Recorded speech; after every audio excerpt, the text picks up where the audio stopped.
Okay, we're going to get going. Thank you very much for coming along tonight. A warm welcome to you. This is the 7th session of the People's COVID Inquiry, organised by Keeper NHS Public. It's entitled Profiteering from the People's Health. There's a question mark at the end of that, and the answers hopefully will come during the course of this evening. I'm going to try to rattle through some announcements before we introduce our honoured guest. The event is being live streamed tonight on Keeper NHS Public's main Facebook page and also on our YouTube channel and Twitter. For those that wish to use it, there's live captioning available. Please click on the CC icon at the bottom, closed captions, or look for the accessibility guide in the chat. We'll be posting some useful links in the chat throughout the session. I hope that's not too distracting. And that will include an appeal for our crowdfunder. The video of this session is being recorded, and like all the other sessions, it'll be available to watch again through our YouTube channel or through the website. I'm going to go straight into introducing the panel. Our panel chair is Michael Mansfield, who is internationally renowned as a human rights lawyer, currently really busy with the Grenfell inquiry. And as probably most people know, he represented the Stephen Lawrence family, many Hillsborough families, and many other important cases. Professor Nina Modi is Professor of Neonatal Medicine at Imperial College London, and Nina is also President of the UK Medical Women's Federation. Dr. Tallulah Oni is an urban epidemiologist and public health physician at the Medical Research Council Epidemiology Unit in Cambridge. And our final member of the panel is Dr. Jackie Davis, who's an NHS Consultant Radiologist and author, and also a BMA Council member, and appearing in a personal capacity, as are the rest of the panel. And a warm welcome as well to Lorna Hackett, who's our barrister, counsel to the inquiry, and is a barrister at Hackett and Dabbs LLP. Now, this is a great honour to be able to introduce Michael Rosen tonight to give a short introduction to our 7th session. He's a patron of Keeper NHS Public. He's an author and a poet, UK's Children's Laureate 2007 to 9. Michael unfortunately suffered from COVID and has been suffering from long COVID. However, he continues not to suffer fools gladly, and he is a fantastic supporter of the NHS. Thank you very much for being generous enough to come and share the evening with us, Michael Rosen. Thank you. Is that my cue to speak, Tony? It is, please. Right. Well, let's get straight in. I welcome the government's announcement that they're going to hold an inquiry, but it slightly misses the point because we need an inquiry now, or if possible, yesterday. Why? Well, because there were serious errors that this government made in February, March, September, and December in particular, in 2020, that is. And the problem is that the same people who committed those errors are there. They're still there now. So we desperately need to delineate, to number, and to make very particular what these errors were, why they were committed, and indeed what used to be called the sins of omission as well as commission. That's to say what things were not done. So, for example, the whole debacle of test, trace and isolate, and indeed their unwillingness to implement masking, social distance and washing early enough and fixed enough because they were so resistant to the idea of a public health policy. We only have to reference Boris Johnson's speech of February the 3rd, 2020 for that. Now, the pandemic is not over, in spite of our optimism, and I'm very much in favour of optimism. I think it's a great idea. But variants are appearing, and we don't know which variants will appear and might be of even more serious nature than the ones that are appearing. And we're also in the phase of contradictory and muddled advice. So we're getting all sorts of advice about amber and green and red and variety of advice coming from the EU versus what the UK is coming up with, and whether we're going to have localized shutdowns or not. So we're not actually in a situation in which we're clear. And then to reference back, we should reference back to Operation Cygnus. I keep calling it Signet, but I don't mean to diminish it. That Operation Cygnus was not implemented. We need to know why not, because this would have made things better if it had been. And obviously, we've got to look closely at the nature of the awarding of the contracts, because this is part of the general picture that we're uncovering about the way in which this government favours the private sector when we're talking about a public health matter. And the way those contracts were awarded, I was in a ward in which, an intensive care ward in which Professor Hugh Montgomery, it's in the public domain, has said that the issue with PPE was so appalling, they were receiving second-hand PPE, some of which had blood on it. And in my ward, I contracted Klebsiella. That's also in the public domain. So it's a secondary infection. I had a viral pneumonia, of course, as a result of COVID, but then I got bacterial pneumonia as a consequence of the overcrowding in the ward. But that was exacerbated, if you like, by the terrible state of PPE. So a lot of questions need to be answered, and they need to be answered now and not kicked off into the long grass. Thank you very much indeed, Michael. We're very grateful. And I want to introduce Michael Mansfield straight away now to thank you himself. Yes, he will. Thank you very much indeed, Michael. I'm glad to see a recovery after such a traumatic event for you, Michael Rosen. Thank you. We are obliged and appreciate your support. And often at the start of these hearings, I've made these remarks before, but not quite the same as tonight, before we get going with the witnesses themselves. And because although you have welcomed the judicial inquiry, as do most of us, there is a major problem here, and it persists even greater now, because Boris has come up with a date. Originally, he didn't give a date 6 months ago. Then he didn't do anything at all in relation to it until he was pressed by those who have been bereaved. And I think the pressure became so great, he felt, especially when the Archbishop of Canterbury joined in, that he ought to come up with some sort of date. So we're talking about the spring of 2022.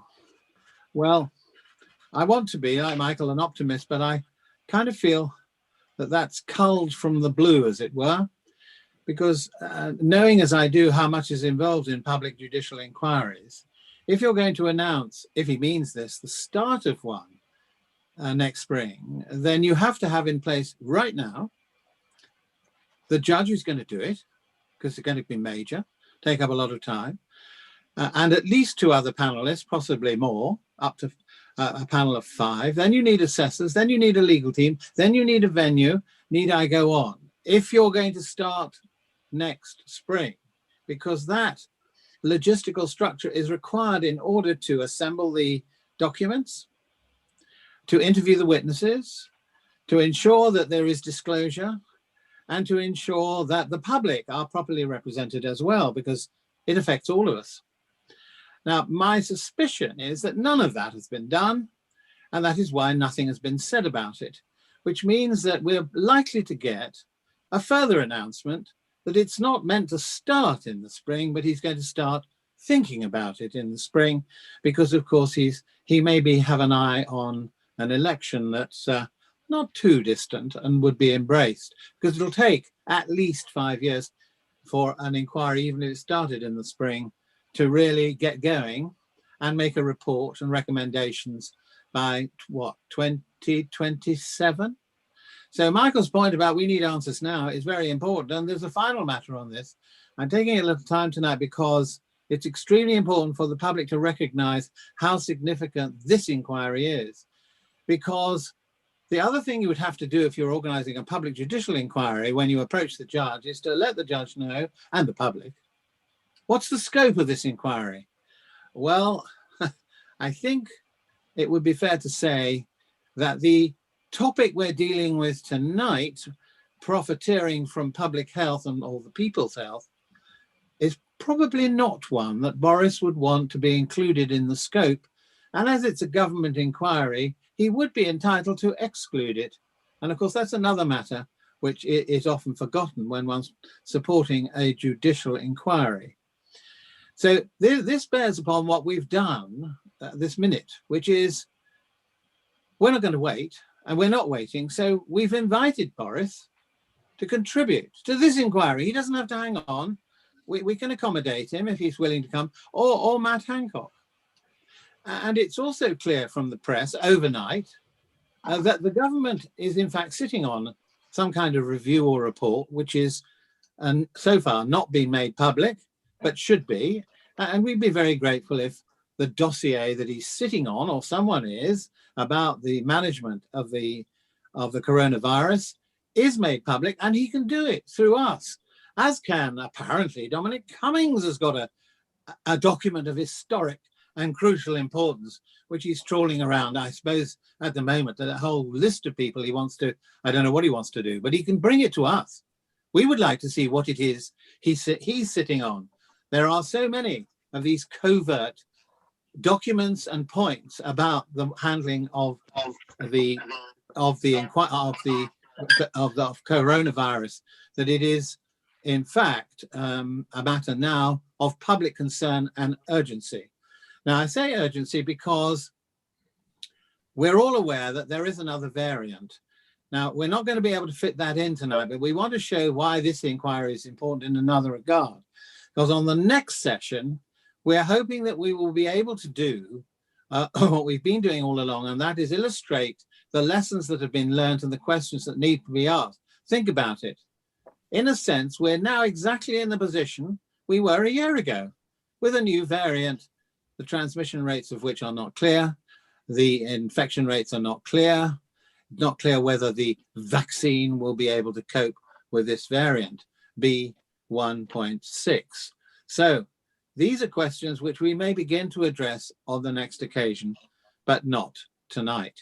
So for tonight's session, with the heading we've got, may I hand across to counsel for the inquiry, Lorna Hackett. Thank you. Thank you, Mr. Mansfield. I'd like to call the first witness for tonight, and that is Professor David McCoy.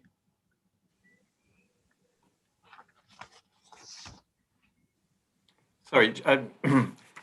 Yeah. Good evening. Can you hear me? I can, yes. Fantastic. Now, as I understand it, this evening, your evidence and what we're going to be discussing was submitted by way of a research paper prepared for tonight by the Centre for Health and Public Interest. Is that correct? That's right. Great. So, sorry, go ahead. Yeah. So this is research that has been conducted by the Centre for Health and the Public Interest. And if I could just make some acknowledgements at the beginning, David Rowland, the director of the centre, and Sid Ryan, our lead researcher. And so I'll be speaking to some of that research. That research is not yet published, but will be published and put out in the public domain as soon as we can. Thank you. So just by way of introduction, could you just explain your background and your profession? So I'm a public health doctor. I'm currently working as a full-time academic at Queen Mary University, London. But I'm here really in my capacity as one of the trustees of the Centre for Health and the Public Interest. I've been a former director of public health in the London Primary Care Trust, and I've had a long-standing interest in health systems policy. I've worked both as an academic and as a practitioner in that field. Thank you. So if I can just ask the first question, which relates to the paper that you've kindly provided. And it's clear that there's been some really significant research undertaken by the Centre for Health and Public Interest on this subject. At the outset of the pandemic, there was a deal between the government and the private hospital sector. Could you explain to the panel and to people watching what that contract was, why it was considered necessary, and what it meant in practical terms? So there was a contract that was set up with the private hospital sector en masse. 26 private companies formed part of a contract whereby essentially the NHS block booked the entire capacity of those hospitals. And this was done ostensibly to help the NHS deal with the COVID epidemic. Now, the contract itself is quite complicated because it went through a number of modifications and changes over time. But at the beginning, what the contract did was to essentially provide those companies with an amount of money that gave the NHS access to all of that capacity that were in those 26 private companies. So probably a basic question. Why did the NHS need to rely on the public sector in the first place? On the private sector? Forgive me, the private sector in the first place. Yeah. Well, I mean, there's a historical reason for this. I mean, the NHS has been, over the past few decades, seen a reduction in its bed capacity, to the point where England has one of the lowest beds to patient population ratios in Europe. This has been partly a deliberate strategy to kind of reduce that reliance on NHS hospital beds, and I would say it's part of a strategy to create room and opportunities for the private sector to develop in the hospital sector. So we entered the pandemic with a lack of hospital capacity. And so to some extent it made sense to try and bring in some of the private sector capacity to be able to deal with the pandemic. So you said that the contracts got quite complicated because they changed over time, but dealing, if I may, with the initial period between March and I think it was August 2020, in the first phase of that contract, how much healthcare capacity was provided by the contract and how much of it was actually used? So the contract stated that something like 8,000 beds would be made available to the NHS, and that the NHS would be able to call on that capacity. In addition to those beds, there was stated number of doctors, nurses, and other clinical workers. Now, what we paid for that capacity is one of the big issues, in that we don't quite understand exactly how much was paid for that capacity. We've got rough estimates. And the issue is really that a large amount of that capacity wasn't actually used to deal with the COVID pandemic. Mm-hmm. And once again, there is uncertainty about how much of that capacity was actually used by the NHS during the period of the pandemic. So when you say it was not necessarily used in terms of COVID patients, what was it used for? Nice tea. So we think that probably a large amount of the capacity was used for diagnostics and a number of non-elective procedures. Mm-hmm. We've estimated, or CHPI have estimated, that over the course of the pandemic, on average, there was one COVID patient per day in the private hospital sector, and probably at the peak at which the private hospital sector was being used to help deal with the pandemic, there may have been at most something like 67 patients. So you get a sense of just how much the private sector hospital was used during this period. Not a lot. And I think the issue is that we were paying for the entire capacity at what was described as the at cost, at the full running cost of the private hospitals. So when we've said that there are any rough estimates available, but given that there was on average one COVID patient per day up to 67, how much did this actually cost? What are those estimates?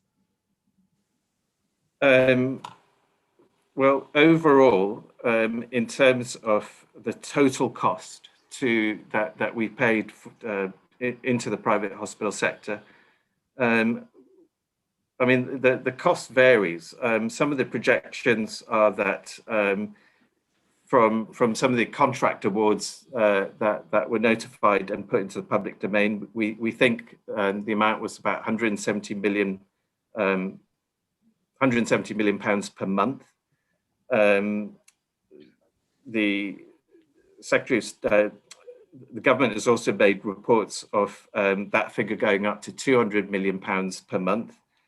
Senior NHS sources have reported, this was in the mainstream press, that the amount could have been as much as 400 million pounds a month. So when you think about this, this is we're looking at over £1 billion over the course of 12 months that went into the private hospital sector, and the amount of activity that was then provided at that cost can be considered to be quite minimal. And in fact, what we estimate is that the amount of NHS funded healthcare during this period was less than the amount of NHS funded healthcare provided in the private hospital sector in the preceding year. So just to be clear, when the entire capacity of the private sector was effectively funded at cost to the NHS for that period between March and August, the amount of healthcare that was actually delivered was less during that period than it was in the previous to the NHS, was less than in 2019. That's right. Right. So we mentioned earlier that the contracts changed over time, and that it's been subsequently renegotiated since that original contract was taken out. How did it change over time? What benefit to the taxpayer has there been subsequently? Yeah, so just one other point to make about the contract is that the private hospitals were allowed to continue with providing care to privately funded patients. There was a short period when this wasn't allowed, but quite soon after, from about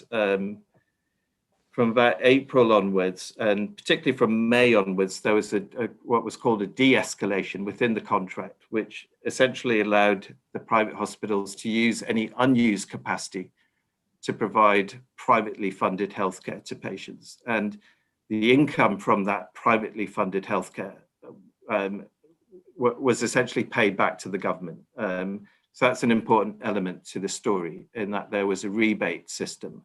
So some of the money, so some of the private income was basically paid back to the government. But essentially what this meant was that during this period of time, the private hospital sector was able to continue with providing private healthcare to privately financed patients at a time when the NHS was obviously being challenged by the COVID pandemic itself. So why is the government paying the private sector public funds if that money could have been used to strengthen the NHS? Well, I suppose you could make the argument that there was an urgent need to bring in capacity to help deal with the COVID pandemic, and it might make obvious sense to kind of try and draw in that existing capacity that was in the private sector. Mm-hmm. The question about that was whether we got value for money, whether this was a good deal. And all the data that we've got would suggest that it wasn't a good deal. And that's one of the key points, that this was not good value for money. But I think the other kind of key point about this is that there were some structural effects as a result of this deal. The private hospitals were actually facing real jeopardy with the COVID pandemic, that they were seeing a decline in demand from the private sector, from privately funded patients. And as a result, they were facing real financial trouble. And this deal really helped to keep those private hospitals afloat. So to some extent, you can see this as a contract that allowed the private hospital sector, or at least some hospitals, to survive the effects of the pandemic. But subsequent to this is that the contract is subsequently continued. So there was a kind of COVID period and phase, and we can think about there also now being a post-COVID phase, mm-hmm. whereby the government has continued to, or rather actually set aside a budget in order to continue to provide public funds to pay for NHS patients in the private hospital sector, and this is part of what's of a 4-year program, funding program, which aims to kind of allocate something like £2.5 billion a year to the private hospital sector, which is about double the amount of NHS funded care provided in the private sector compared to 2018 and 2019. So, not only will there be a continued stream of public funding going into the private hospital sector, but by helping to maintain the private hospital sector during the COVID pandemic, the private hospital sector is also, in a really good position to reap some of the benefits from COVID. So all of the unmet demand for semi-urgent and elective care that is built up during the pandemic will potentially increase the amount of private demand for private sector healthcare. So, what we've essentially seen is a kind of subsidy going into the private hospital sector to help it survive the initial effects of the pandemic, and now potentially to help it thrive as a result of the increased demand for healthcare that has accumulated as a result of the pandemic. So just on that point, what was the, I don't know if you'll know this, you might know this, what would the approximate total spend from the public purse on the NHS during 2020? And what was the proportion of that was awarded to the for-profit sector? I haven't got those figures off the top of my head. Okay.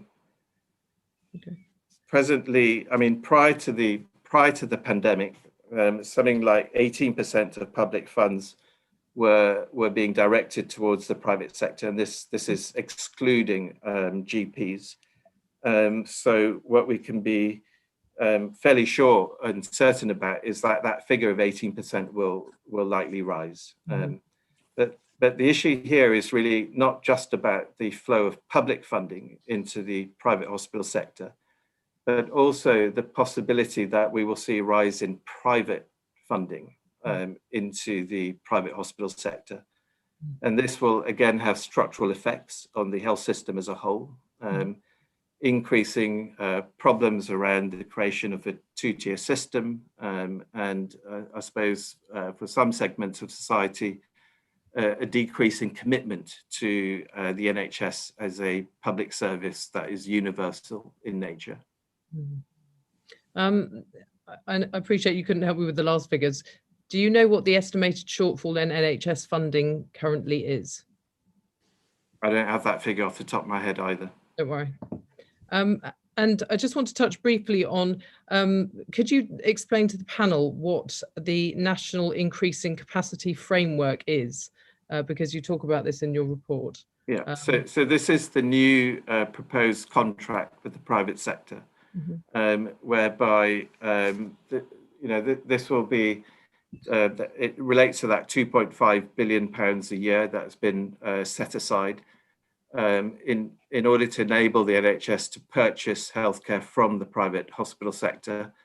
90 approved suppliers are listed currently as being enabled by that contract. And, as I mentioned earlier, this would effectively double the amount of publicly funded private hospital care when compared to 2018 to 19. So this is a four-year contract. Now, probably one or two questions for you before I hand you back to the panel, because I'm sure that there will be some questions for you from them.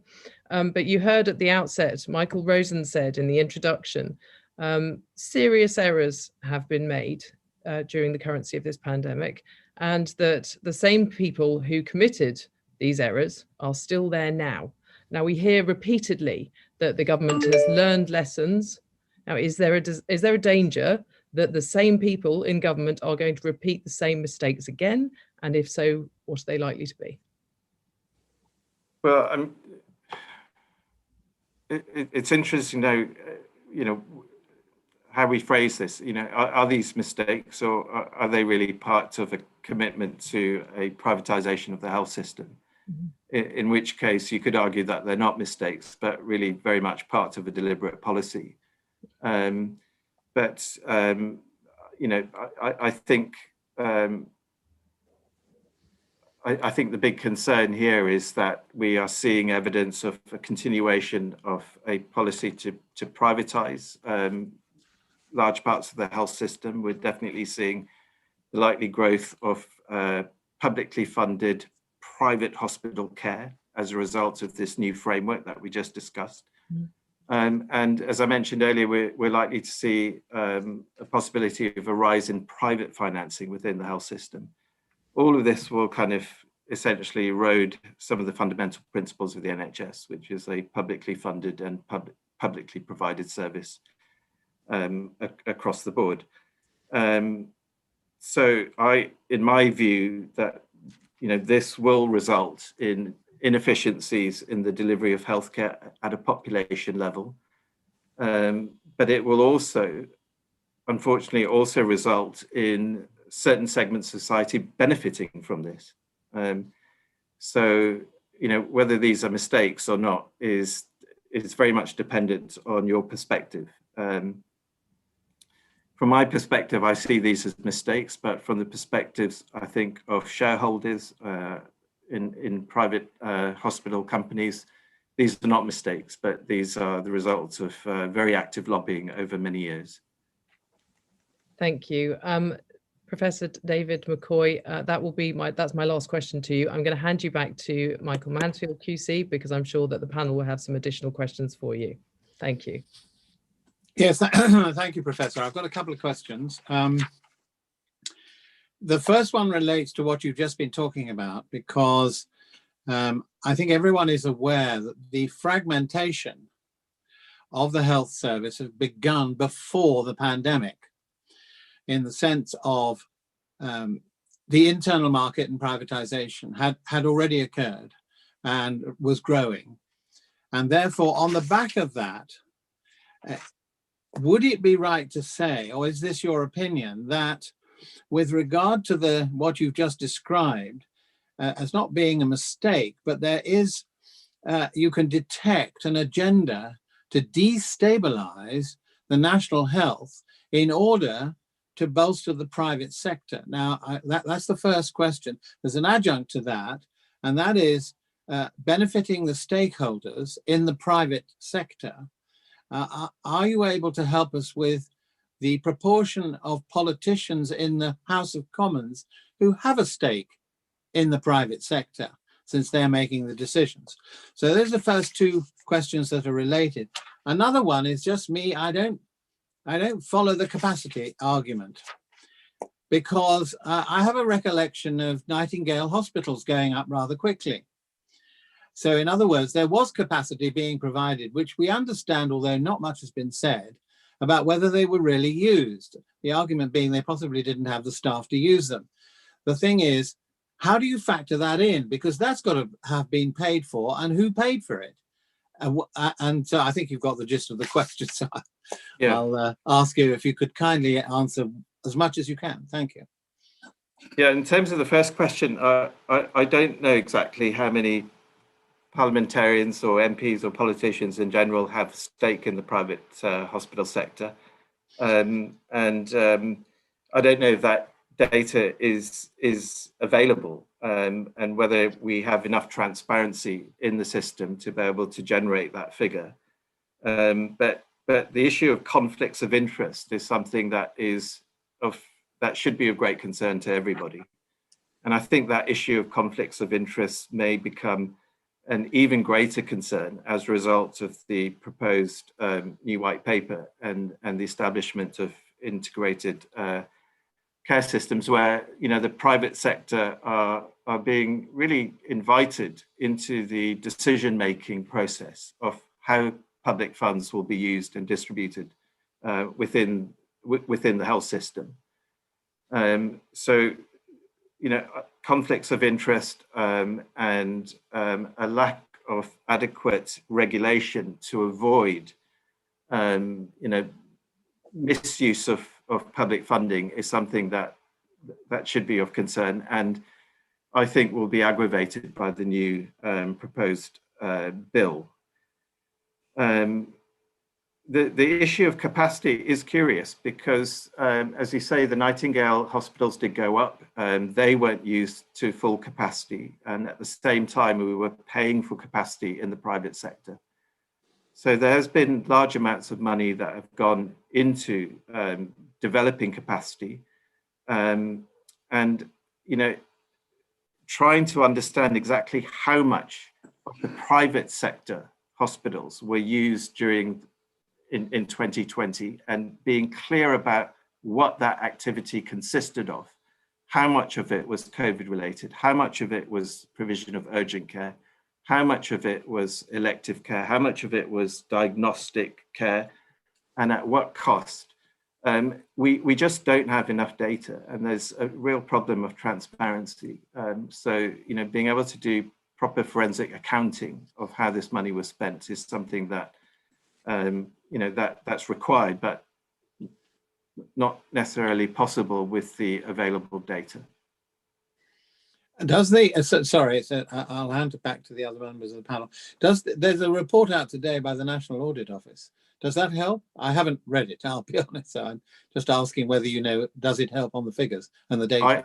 I haven't read it either, I'm afraid. Oh, well, then we'll leave it. All right, other members of the panel, please. Professor Nina Modi. Thank you very much. David, you've given us some very chilling figures indeed. And even more chilling is what we don't know. Now, I like you, I'm a healthcare professional. I have experience of other healthcare systems around the world. And within a large part of the healthcare professional community, there is a clear understanding of how having a parallel public sector health system destabilizes having a parallel private healthcare system progressively destabilizes the public healthcare system. And there's also very good knowledge of how a completely commodified, marketized healthcare system, such as we see in the United States, does not serve its population well. You very powerfully suggested that, or told us, given us the facts about how desperate the situation is in terms of the UK today. But my question to you, is this an issue of, to what extent is there a lack of understanding of the perilous path down which we go amongst policymakers? And to what extent is it a deliberate policy ploy? Or is it, for example, a small group of those committed to going down this route who are simply taking their colleagues with them? In other words, what can we do to actually open the eyes of policymakers to what is a very, very dangerous route for the UK? I think there's a mix here. I think there are some policymakers and politicians who have a vested interest in promoting the privatization of the health system. I think there are some politicians and policymakers that are simply ideologically committed to the notion of privatization, and they ideologically, they don't just believe it ideologically, but they also kind of believe that this is a more efficient and effective way of delivering healthcare. And there are other policymakers that I think are less ideologically committed, but have bought into this argument that it doesn't really matter so much whether you get your healthcare delivered by the private sector or the public sector. At the end of the day, you're still getting your healthcare. And I think with that group of people, possibly forming the majority of politicians and policymakers, there's a lack of understanding of the evidence, and understanding of how the public and the private sectors, both in terms of financing and in provision, interact with each other to create certain systems level outcomes, whether they be related to efficiency, effectiveness, or equity.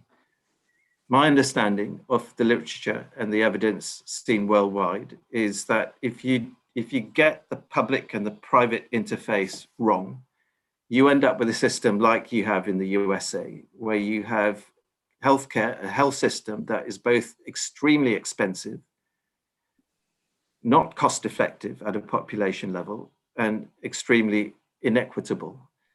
And the direction of travel that we have in the NHS is very much towards that kind of public-private model that we have in the United States.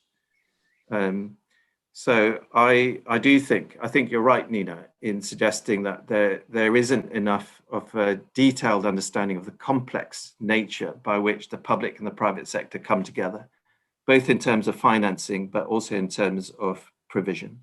But you're suggesting, David, that the evidence tells us, the evidence tells us that this country is currently pursuing a flawed model of healthcare delivery.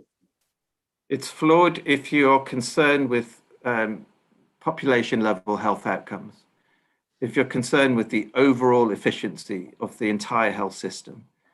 It's always possible to cherry pick certain indicators and give the impression that there are improvements with these indicators or those indicators. But if you're looking at a population-wide level, if you're concerned about equity, if you're concerned about efficiency across the patch, covering all elements of healthcare, then yes, without question in my mind, we are going down the route of a flawed healthcare policy. Thank you. All right, can I just ask if either of the other panelists have anything they would like to ask, or if not, we can move on. No? Then may I just thank you, Professor, very much for giving up your time tonight and elucidating really what is a complex topic, but an important one. Thank you. Now I'm going to hand back to counsel to the inquiry, My Lorna pleasure. Hackett. Thank you. That's all right, don't worry. Lorna Hackett for the next witness, please. Thank you, Mr. Mansfield. I'd like to call Dr. David Wrigley, please. Good evening. Hello, good evening. Thank you very much for your witness statement. I have before me a witness statement dated the 15th of May, which you have signed and confirmed that the opinions that you have expressed represent your true and complete professional opinions on the matters to which they refer. Does that remain correct today? That's true. Thank you. Could you give the panel your occupation, please? I'm an NHS GP. I work in Carnforth in North Lancashire, and I'm also Deputy Chair of the British Medical Association Council, which is the doctors' trade union with over 160,000 members. Thank you. Now, we've heard numerous times during previous sessions of this inquiry that major problems seem to have arisen around contracts in two categories. Firstly, PPE, and secondly, with test, trace and isolate. So with particular reference to your to earlier privatization of the NHS, which you refer in your witness statement, and outsourcing during the pandemic, what went wrong in both of these categories and why? So the BMA has long opposed deepening privatisation and outsourcing in the NHS, and on test and trace we had significant concerns about the substandard performance of what was largely an outsourced test and trace system. Huge sums of money handed over in, I think, May last year. It was £22 billion to set it up, and then since then it's had £15 billion extra handed over, and I think the Public Accounts Committee called it, I quote, unimaginable costs, and that's quite true. The Department of Health justified the scale of the investment on the basis that an effective system would avoid a second lockdown, but we had 2 more lockdowns since that time, so clearly that didn't work. And the government bypassed 44 NHS labs and employed these private sector firms, such as Deloitte, you've heard of before, to set up and manage in what in effect is a parallel system of testing sites and what were named lighthouse laboratories run by the private sector. And that, we've seen a sustained disinvestment in public health services, particularly the public health system, which was once a fantastic organisation, NHS-led, and that's why Test, Track and Trace needed to come in, because that service had been disinvested so much in the last 10 years. And with Test and Trace, remember there was major problems with it. We saw patients being told to travel hundreds of miles to get their test, or asked to drive up and down a motorway when they're unwell, which caused major concerns for us as doctors, asking our patients to do that. And we saw delays in delivering test results as well. And then one of the other aspects you mentioned there about PPE, that was a huge concern for us. as an association. Members were contacting us daily about the lack of supplies, the low stocks, poor quality. You heard from Michael Rosen about his doctor who looked after him. This was the day-to-day reality of doctors on the ground, where often there was perhaps 1 day or less supply left in the hospital with no idea where supplies were coming from. And the government had delegated large parts of the management of this procurement process to supply chains, a complex web of external companies that left the government less able to respond in an agile way. So we as an association, we feel that, you know, to just finish it here on the PPE strategy, the government should give health and social care professionals a speedy access to PPE, high quality PPE that they need. And it's moving away from this just-in-time business model that was in place. It's having sufficient stocks in place and using our in-house expertise. We are experts in this, but the government just completely bypassed that and allowed the private sector to take over. So yeah, just picking up on the what you just said about the private sector. So I know that the BMA, and you talk about this in your witness statement, have significant concerns about the preferential awarding to political contacts and donors of these contracts and the lack of transparency and accountability. Can you just expand for the panel's benefit a little bit on what you say in your witness statement about those matters? Yes, I mean, the BMA was very concerned over reports about procurement going outside the normal rules governing the NHS. This is at a time when the healthcare staff have been so focused on the pandemic, and it's concerning to see public money leave the NHS in this way. But it's nothing not new to the BMA. We've produced reports before about contracts for goods and services awarded to private firms with no relevant experience or expertise, high-profile mismanagements in the past, and obviously documented links to advisors and senior politicians in government. And that led the BMA to question the integrity of how those contracts were set up, how the money was used. And we know that the government opened up high priority lanes that was used to fast track offers of PPE. And it wasn't what you know, it was who you knew in government that allowed you to get these golden nugget contracts. And if you knew the right politician, a quick message or a WhatsApp group, and it was all sorted out, and these contracts were added on. So again, the BMA is committed to a publicly funded and publicly provided NHS, and that's how we would see the solution to this, with the government significantly strengthening the NHS and local public health capacity and expertise through a significant and sustained increase in funding, which allows those services to use the skills that they've got. And we need much more robust governance. I'm sure you've seen this over all your previous sessions, where there just hasn't been any oversight of the management or coordination of the procurement, and no transparency at all about these deals. We know that the companies often hide behind commercial confidentiality as an excuse. These public notices are meant to be published within 30 days, I believe, but that just hasn't happened. Mm-hmm. I think just today, the Good Law Project, who've been taking the government to court, have again highlighted this and challenging the government on these problems. Mm-hmm. Mm-hmm. So yeah, you mentioned transparency, integrity. Well, it may be that the government would say, for example, this is an emergency, we had to do what we had to do. Why does it matter that people who are awarded these contracts need to know what they're doing? Why do they have to be? Why do they need to be experts in producing PPE or sourcing ventilators, for example?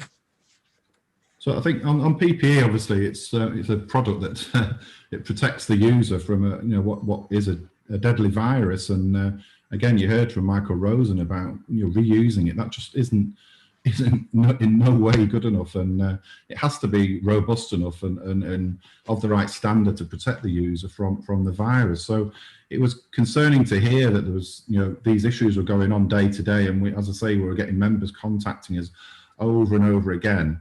And in those early dark days, we had companies contacting the BMA every day. I think over 70 companies contacted the BMA about being able to supply good quality PPE.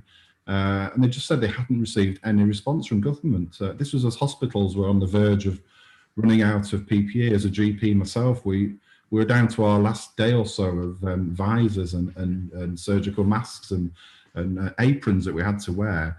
But we sent these offers over to the Department of Health, and we heard nothing more. And we did that because we knew that that there was a desperate need for that PPE.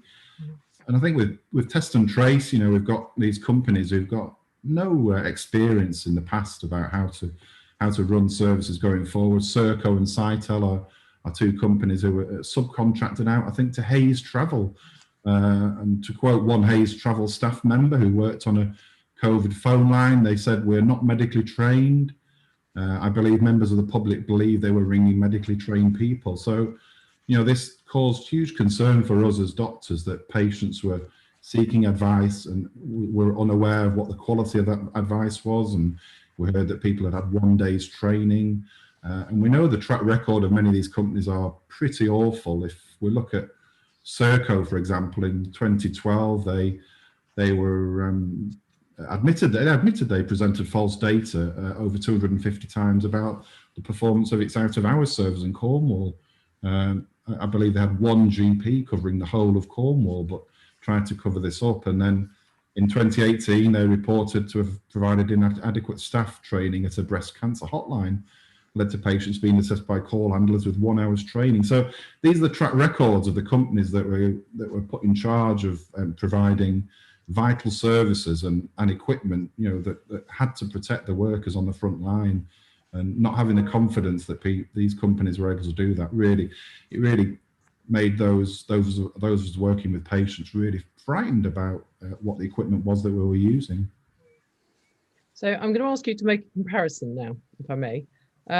What are your views on the differences between the way that Test and Trace was handled, as we've just been discussing, versus the way that the vaccination programme was handled by the government?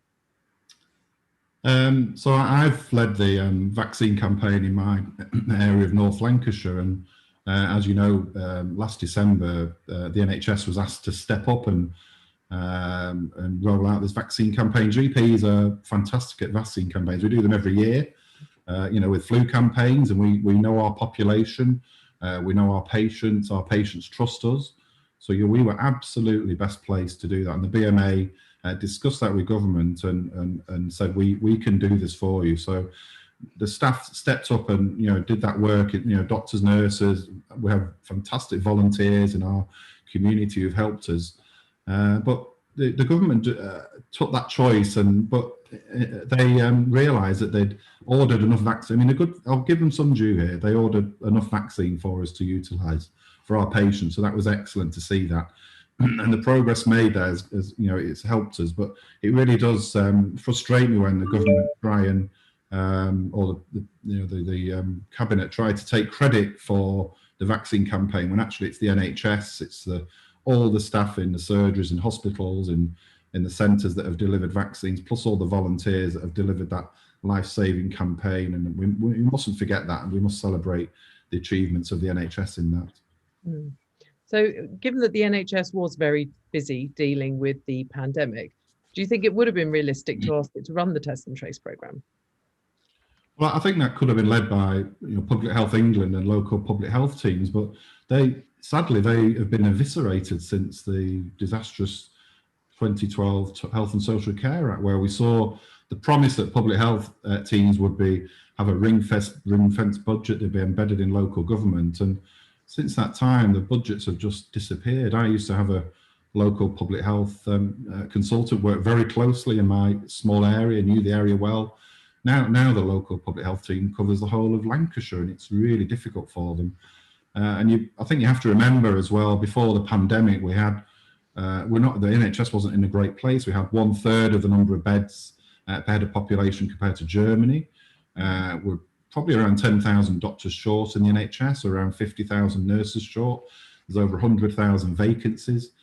And we spend far less on the NHS as a percentage of our GDP compared to other similar economies. So the NHS had to become a COVID service. It couldn't deal or deliver care for other conditions. And that was hugely concerning to us as doctors, that patients weren't able to access the care they needed for all the other conditions apart from COVID. So yeah, the government, private companies and government completely ignored this expertise that was there in the public health system, which was available, but they could have used that to build upon, and we could still do that, of course, if the politicians choose to do so. But they were just completely bypassed, and the private sector were moved in, and it's a crying shame, because our public health doctors are the experts in this, and they weren't utilised. So what do you think the government could do now to rescue the Test and Trace programme, and how best can it support the NHS going forwards, given that, God forbid, we may well be facing a third wave? Yeah, so I think the Test and Trace, it's all about some other aspects to it as well, which is around isolation of the individual, and also support. Support is the key here, and we know that many people don't isolate due to being on low-paid contracts or zero-hour contracts, and the funds that are made available by government are so hard to access. So this lack of a decent social security system actually is many worried about being able to pay their bills or pay their rent. So often it's a decision they don't want to make, but they feel they have to go back to work, perhaps when they're still infectious. So, and this is where a publicly health run and NHS run test, trace, isolate and support system with adequate funding would actually have been what we should have done all along. And the BMA, we've produced documents on this about taking a cautious approach to easing restrictions, and we would want a larger proportion of the national budget for track and trace to be allocated to local public health teams to allow that integration between testing being delivered at scale and also contact tracing led by public health doctors on the ground who know their area, know their patients, and they're able to deliver that core function, which is just the bread and butter to them. But they've, as I say, they've just been completely sidelined. So, those arrangements need to be fit for the long term, probably reflecting the likelihood that this virus will continue to circulate.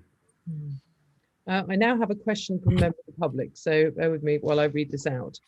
Emily from London asks, or her comment is that she's concerned about the empty beds and wards in the NHS hospitals where patients have been diverted to private hospitals. How can we make sure that this is not used as an excuse to close services and privatise them by stealth?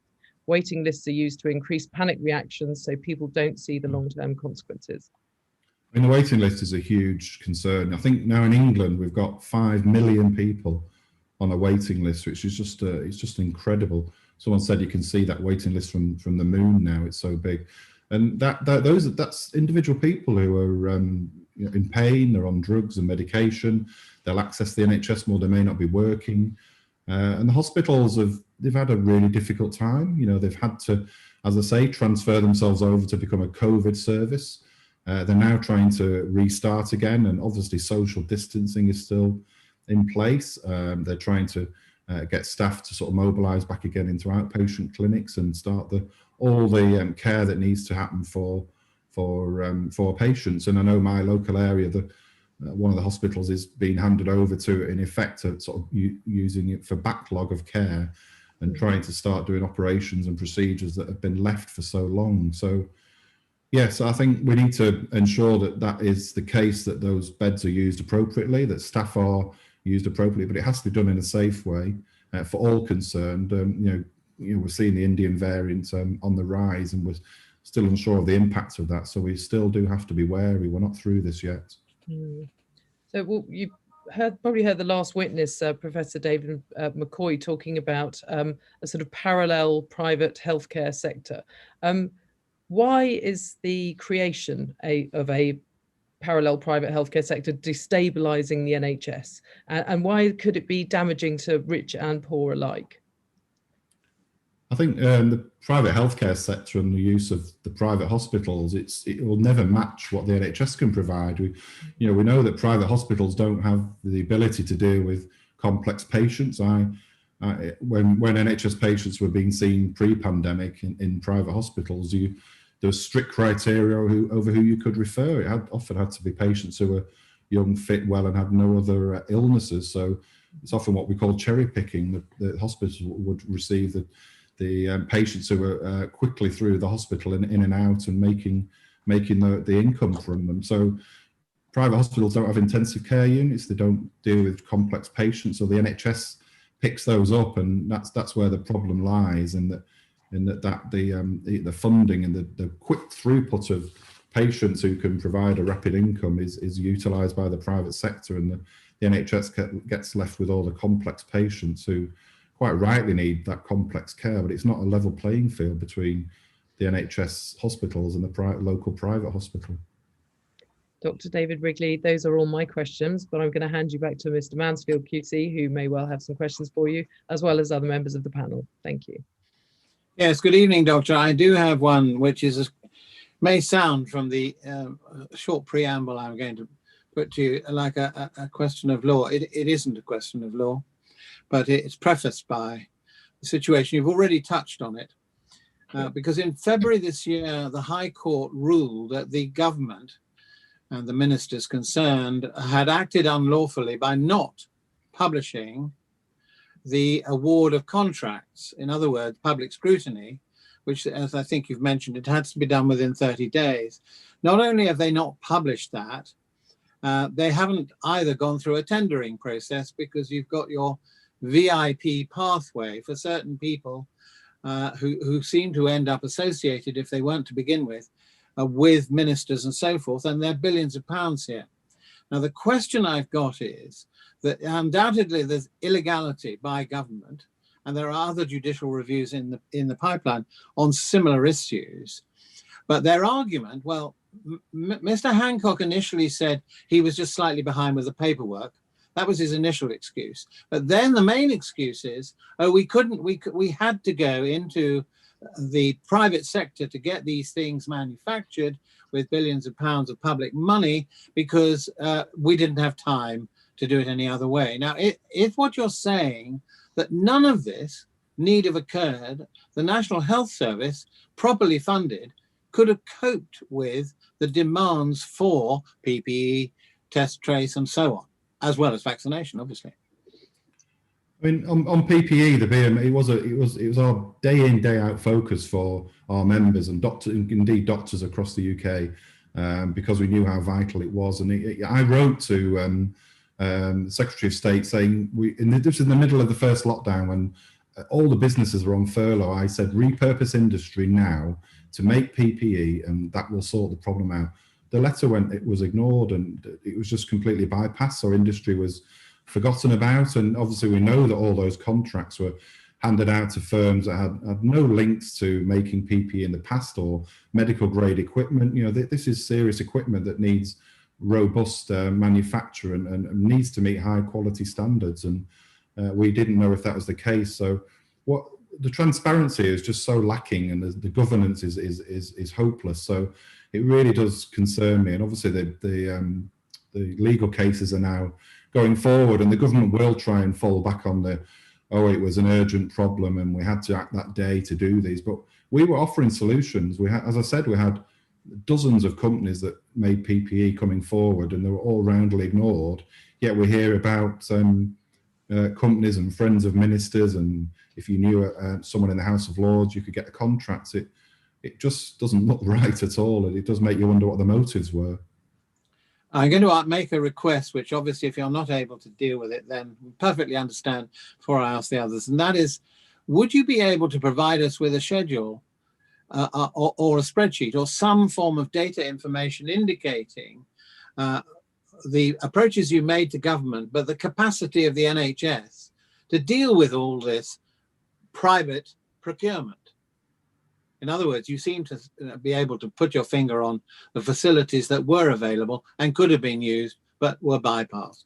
Is that an impossible thing? Sure, I'll take that back. And we do, as I say, we did pass on all the contacts we had to the Department of Health and Social Care. Well, would you be very kind and pass them on to us? I will go back and request that. Yes, thank you very much.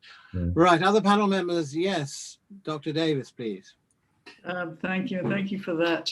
Thank you for that evidence. Somebody this evening talked about sins of omission and commission, and you talked about the government being hopeless. But do you think there's actually something worse going on here? Do you think they've used the pandemic to further embed the private sector into the NHS? Because that has been, a long-term goal. Do you think they've cynically done that at all during this pandemic? I mean, I'm sure there's many. I mean, Professor McCoy alluded to this as well, didn't he? That there are some who would want to bring this about. So the opportunity has arisen to utilise the private sector in many parts of the NHS and in society during the pandemic. And I'm sure that there has been a method there to allow the private sector to move in more. Where we go from going forward, I don't know, because it's clearly important that this inquiry and campaigning groups try to highlight the issue, but it's quite hard to cut through, and you know, the media obviously are not always on the side of trying to highlight these issues. But someone mentioned the Good Law Project before. I'd encourage all the viewers to follow the Good Law Project, because they're doing great stuff in trying to highlight all the issues that are going on and try and raise the concerns of the public that just don't come about in the media. We don't hear about them. Yes, they were behind the action I mentioned to you before in February. Any other questions? Yes, Professor. Thank you very much. Dr. Wrigley, those of us who work in the health service know that private hospitals don't train staff. But it would be very interesting for our listeners to understand also what your view is of the effects on the NHS workforce numbers are of having a parallel private healthcare system.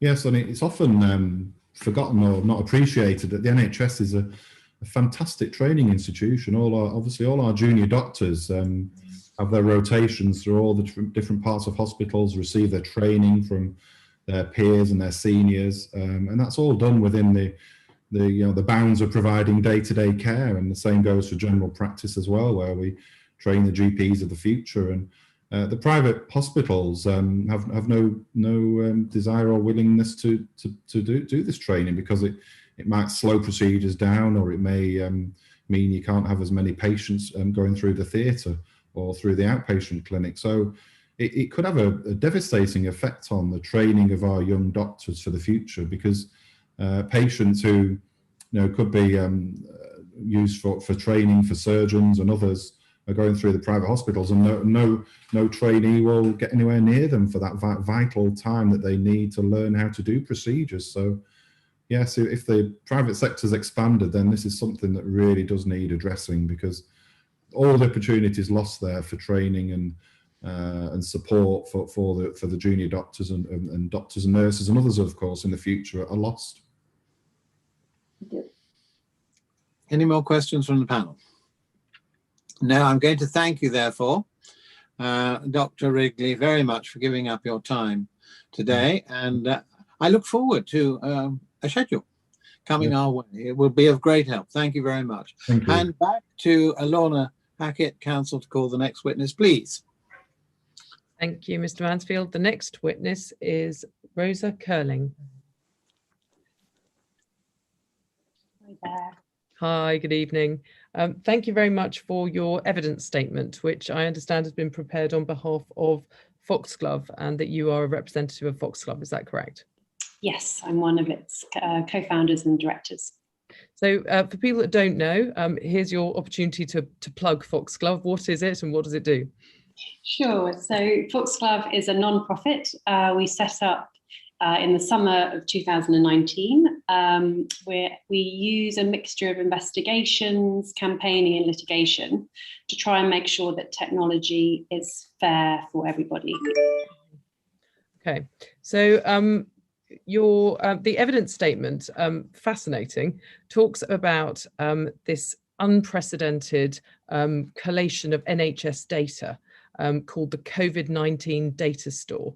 Can you just explain to the panel and those people watching what that was, what the rationale was behind it, who was involved in its creation, and what the data, what data's in there? Yeah, of course. So I'm hoping to talk to you a little bit about not only the data store, but NHS data a bit in general, because I think this is the space where the kind of battle of privatisation is now moving towards.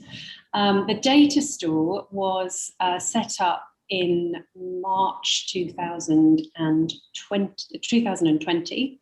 It was announced very quietly on an NHS blog.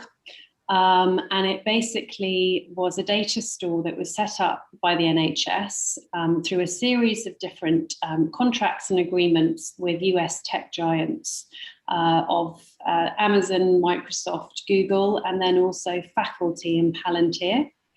It was a data store which was said to be a single source of truth about the pandemic. And it was the first time, and the department called it unprecedented, it was the first time that health and social care data was being collected from a variety of different sources, collated on a national level, and then held in one single place. So it was a really unprecedented and new collection of health data in a way we haven't seen before. And maybe just to explain that the NHS data really is pretty unique in the world. It's the largest, we hold the largest set of machine readable health data on the planet. It has an estimated value of about 10 billion a year. And as a result, it's being eyed up by all of the kind of tech corporations across the world. And what we saw during the pandemic was the kind of normal rules about procurement and data protection basically being cast aside. And what we are very anxious about at Foxglove is making sure that those emergency arrangements don't become the norm without our consent. So medical data, extremely sensitive, very valuable, and you use the word unprecedented. And then, of course, we've got big tech companies that make their money from data. So what did Foxglove do in response to this sort of slipped through announcement on a blog? Yeah, so when we read this blog, we immediately wanted to know more. And despite the unprecedented nature of this step, perhaps surprising, perhaps unsurprisingly, the government released virtually no details at all about the data deals it's reached with the private companies. And also it didn't tell us what types of data were going to be stored in the data store. And just to kind of remind everybody that the kind of tech companies that were chosen to be brought in by the NHS, these are companies that exist to aggregate and monetize data, basically.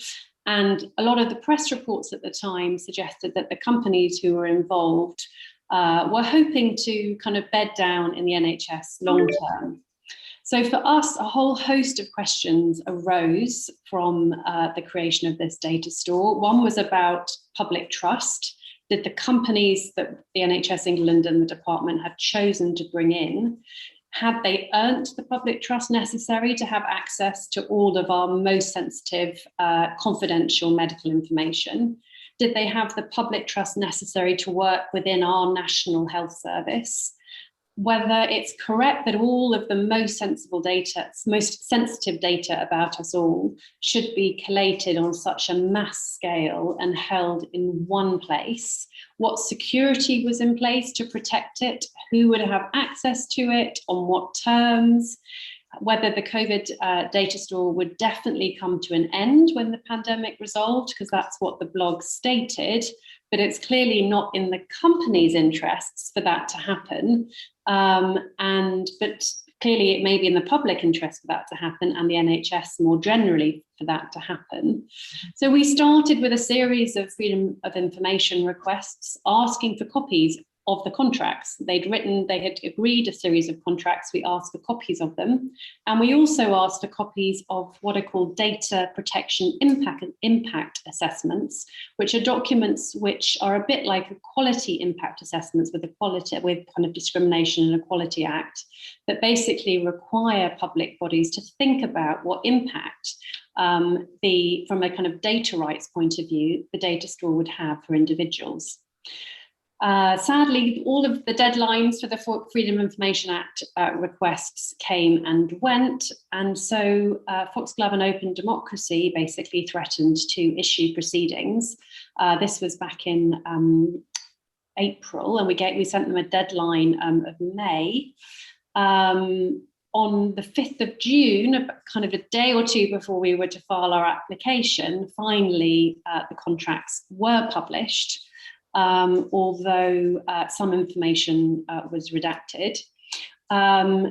Then a few days after that, the data protection impact assessments were in fact published, although they had been completed after the event, which is not what the law requires.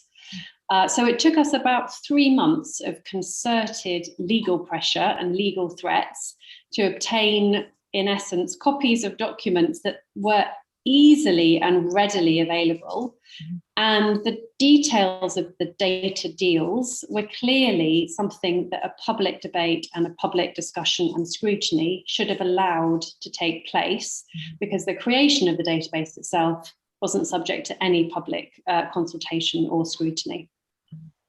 So you mentioned this, the data protection impact assessment. Why do they matter? And why was it important for that to have happened before these contracts were entered into? Yeah, so that's a really good question. And we actually took a second case about that exact issue, because following the series of initial contracts that were signed between NHS England and these companies, with Palantir in particular, 2 further contracts were signed, and the last one that was signed in December is now for 2 years, and it goes beyond the COVID-19 pandemic. So the initial announcement of the data store being for COVID-19 purposes only, the third contract signed with Palantir showed that in fact there were a series of other matters that were going to be considered, and going to be matters that the data store was going to kind of be used for, things like the EU exit, things like business monitoring as usual, things like the flu, and other relevant pandemics, which is slightly sinister. I don't quite know what that will involve, but clearly these were going beyond any kind of emergency COVID issues. And so we made very clear that there needs to be a proper data protection impact assessment in relation to the non-COVID matters. And why I think the DPIA, the data protection impact assessment, and the consultation obligations that are involved in such an assessment, why these, I think, are not just mere legal formalities, they're actually processes that really matter, because the public has the right to be consulted about how their medical data is used and with whom it's shared. And the stakes with health data, I think, are kind of, I mean, it's almost impossible to kind of explain that they are so high. The rewards of proper data use in the public interest are potentially life-saving, while the risks involved, from kind of minor embarrassment to a total corruption of trust in the medical profession, are really, really serious. So in terms of, for example, with the pandemic, we saw a really kind of upsetting level of vaccine hesitancy and obviously wider health misinformation, which meant that the trust in some of our health institutions was eroded, and that has a massively negative impact.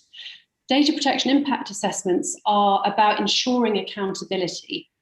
It can't be assumed that in the interests of the public, for something that it's believed to be helpful in an urgent situation should necessarily become a kind of business as usual way of working.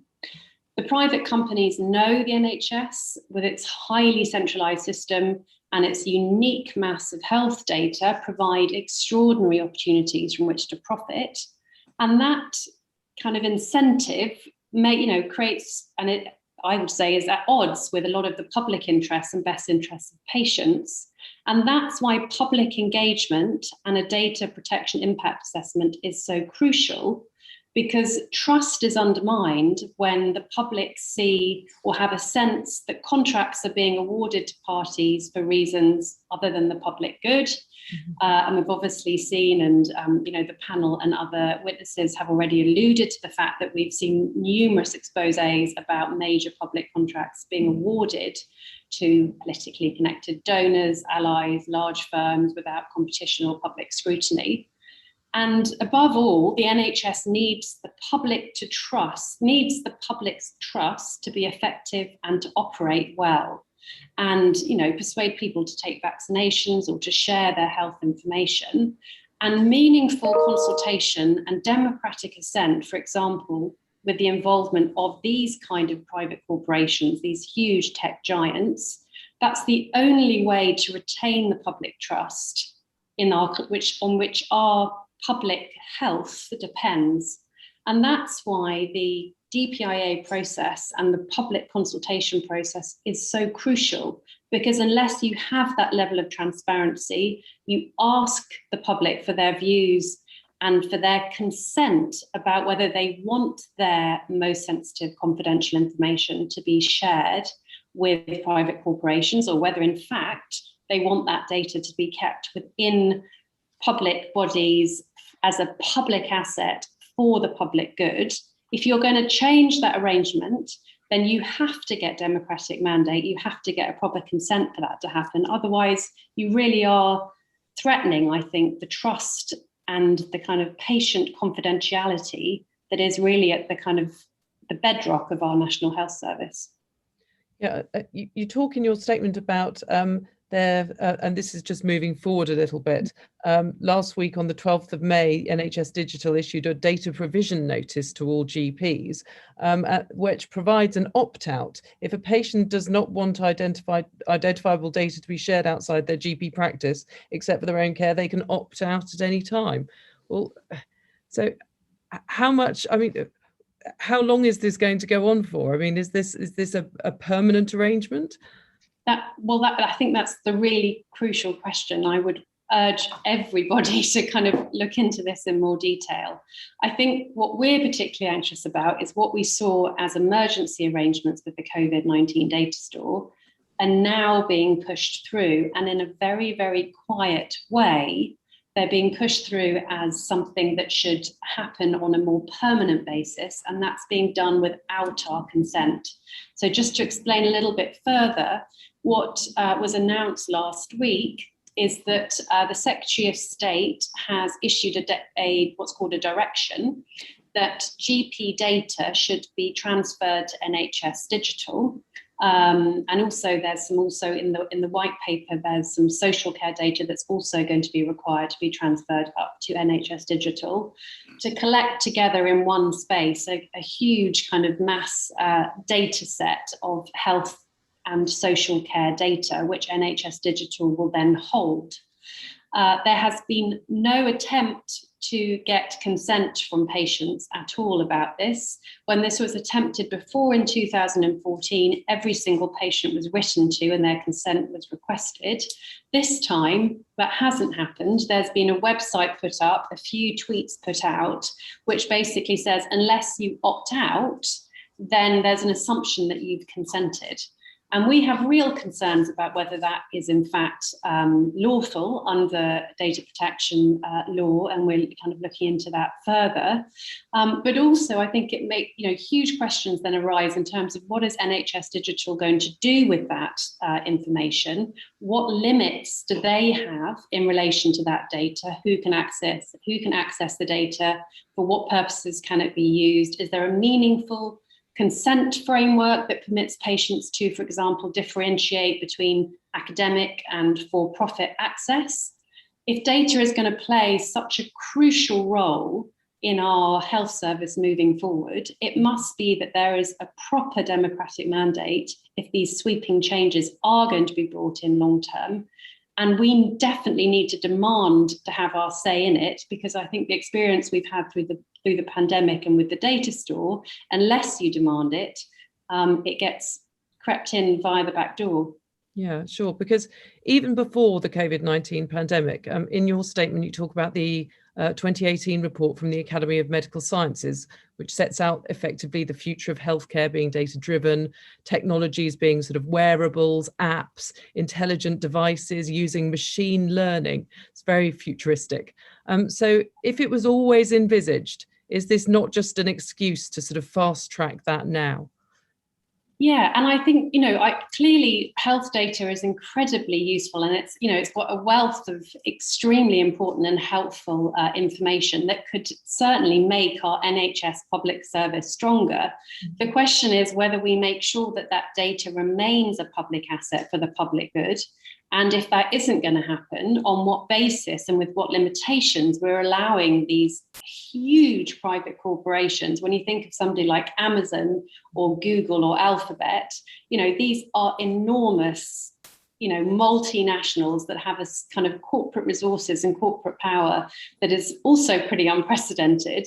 If we're going to start to allow those sorts of corporations into our NHS, how on earth do we make sure that they are not allowed to, or that there is a proper discussion about that involvement, and there's proper consent given from us all that that's what we want? And if that's the case, how do we make sure that they don't then use that access basically for their own private profit? Yeah, I mean, I suppose it begs the question, why isn't the NHS profiting from the data? And also, how much profit are these private firms making from NHS data? Do we know? Well, we know that the first contract with Palantir, they offered to do the work for £1. The third contract with Palantir, they offered to do it for £23 million. So there was quite a big jump in relation to the amount of money that company was charging the NHS. Perhaps I could also just take a moment just to reflect a little bit about the suitability of a company like Palantir in our National Health Service. Yep. Palantir is very well known to US audiences. I think it's slightly less known to UK audiences. It's a company that was set up by Peter Thiel, who is a Silicon Valley billionaire and a major donor to Donald Trump. It's a company that was built and accused of fueling racist feedback loops when it worked with the Los Angeles police, and it's been criticised really repeatedly by its own staff over its role in the US immigration and customs enforcement, which have some incredibly harmful policies in relation to family separations at the US-Mexico border that people may remember. So again, I think we would question very much whether this is the sort of partner, in the long term that the NHS wants to be signing deals with, or whether in fact their very involvement will undermine confidence in the health service amongst the very communities where the government states it's trying to now shore up trust, for example, in relation to the vaccination programme. Sure. Rosa Curling, I'm afraid that's all I've got time for, but I would like to now hand you back to the panel. Thank you very much for your evidence. Michael Mansfield, please. Yes, completely fascinating and Orwellian, I have to say, listening carefully. I think I haven't got enough time to go through it, but I want to go back to base here because I'm confused about what's going on here. Can I just take it in quick stages? First of all, I've got a GP. I don't go to him anymore, it's all done remotely, but he and she, they have files on me in their surgery. Now, that is all going to be subject to this data process or data bank or whatever you want to call it. Is that right? The data store will have that kind of information, will it? So what was announced last week was that as of the 1st of July, the GP records will be transferred straight up to NHS Digital. So there will be a collation of all GP kind of patient history and medical records will go up to NHS Digital as of the 1st of July, unless you opt out. This is very much, there's lots of questions that have sort of left unanswered by what NHS Digital and the Secretary of State have announced. But on the face of it, that's what seems to be being announced. Right. Well, in order to opt out, I've got to know that I'm in. So is the GP going to have an obligation to tell me that that's happening? Because you're the first person. I mean, I do read newspapers, but I haven't seen anything about this. That's my fault. But the GP has an obligation or not an obligation to tell me? It is definitely not your fault, is the first thing I would say. The obligation is on the Secretary of State and NHS Digital to seek your consent and to notify you about this proposal. So at the moment, their notification is simply a web page and a link to how you can opt out. And there have been a series of tweets. But in my view, that is utterly hopeless, and I would go as far as saying it's unlawful, because there has been a failure to properly notify you. And I'm not surprised you haven't seen anything in any newspapers. There's been a complete lack of coverage about this, and we're certainly. But I think the point I'm trying to make here is that I'm dealing with the point of delivery. So I'm saying to myself, the person who delivers the service should be having an obligation to tell me that actually the files he or she's got are going to go on the 1st of July somewhere else, but I can opt out. Anyway, that doesn't seem to be happening. Second thing is, this is the confusing bit. I've brought this point up with medical, I hope the doctor's concerned, I'm not going to name them. I go to a hospital or a doctor and the doctor said, blah, blah, blah, blah, what about this, what about that? And I say, well, haven't you got my records? They say, no. You mean I've got to do it all over again? They said, yes. So now it seems to be that suddenly, from an inability to coordinate all the information on me, which is all over the place, I dare say, is all going to be brought into one place, not necessarily for my benefit, but for the benefit of somebody who wants to trade in it. Have I got that right so far?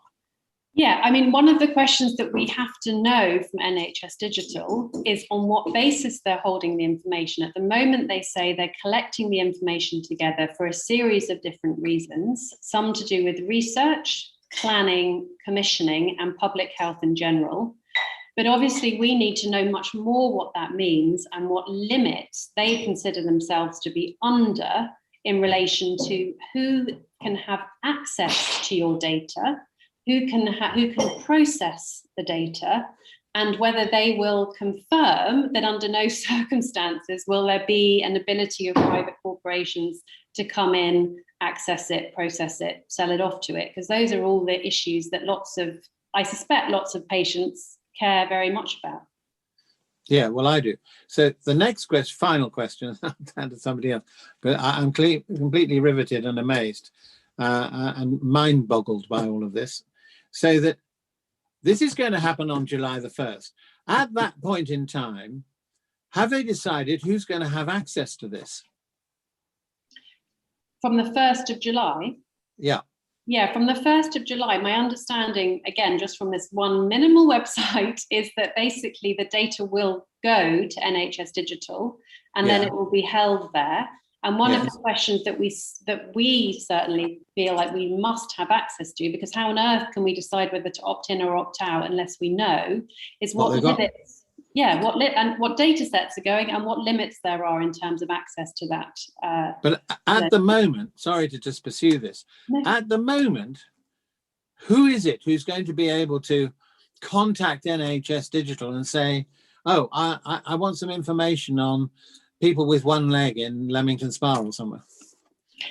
That's a question that I would like to ask them myself, Mr. Mansell. It's not totally clear yet.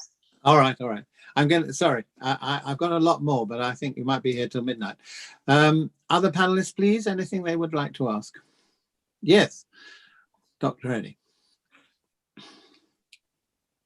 Thank you for your testimony so far. I want to pick up on the point that you made about, or 2 points that are connected, one about trust and the other about community participation. So can you say a little bit more about, again, picking up on Michael's point of, what is the engagement that is actually required here? Because it just seems like these things have just happened. And in the context of what we've always known, but has become very apparent, of the importance of trust and community, particularly in underserved and underreached communities and populations, to engage with the health system. This seems like a huge risk to me in terms of compromising that trust, which is already somewhat fragile. So what, from that legal perspective, what would the expectations be in terms of community engagement and opportunity to input into this? I could not agree more. I think trust is literally at the heart of the National Health Service and its ability to operate and work well.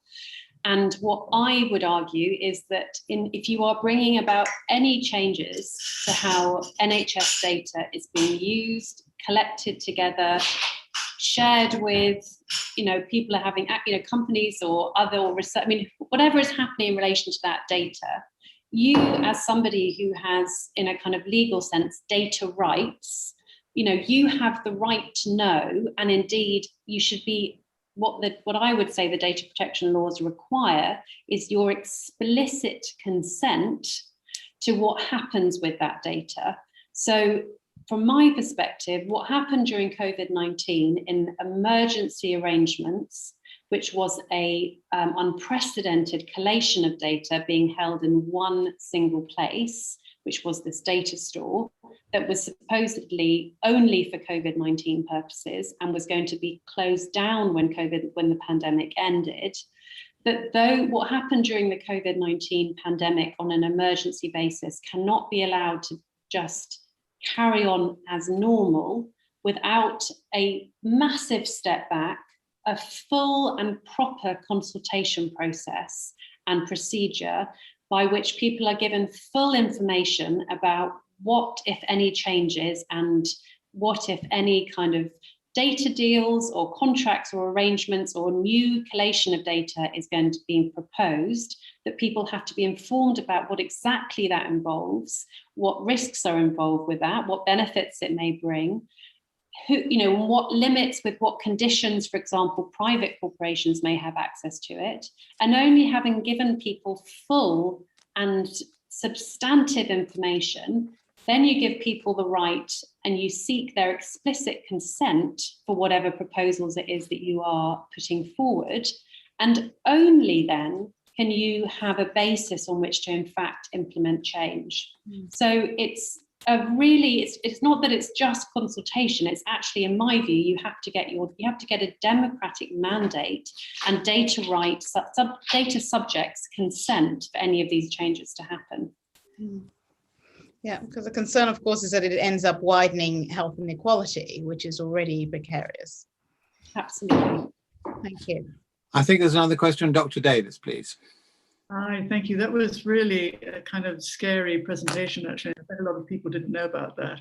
No, thank you for it. It's really important.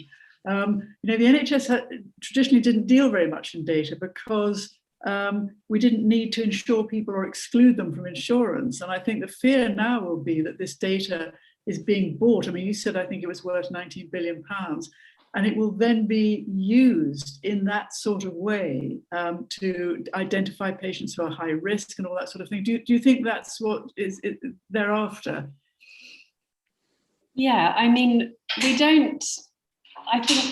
there may be a whole range of different things that they're after, and people can make profit from health data in a variety of different ways. So, for example, when we got the first contract released between NHS England and faculty, one of the things that we learned was that after we requested that transparency, an amendment was made to the contract. So the initial contract that was signed with faculty allowed them to, in essence, they were able to retain the kind of intellectual property rights or the kind of machine learning that they may have gained from access to NHS data. They were allowed to keep those profits. After we asked for a copy of the agreement, that agreement was then changed, so they couldn't keep the profits. I think there was a recognition that if the public were aware that would cause serious outrage and criticism. And so that was changed. That's obviously me speculating, but that was changed. And so it was made sure that they couldn't make private profit from access to the NHS data. But I think this NHS data is potentially incredibly valuable to private corporations. We have to be aware of that reality, and as a group of citizens and patients of the National Health Service, make decisions about what we feel about that and whether that's acceptable or not. I know I personally have quite a strong view about what I think about NHS data and its kind of need to remain very public and that it's a public asset for the public good.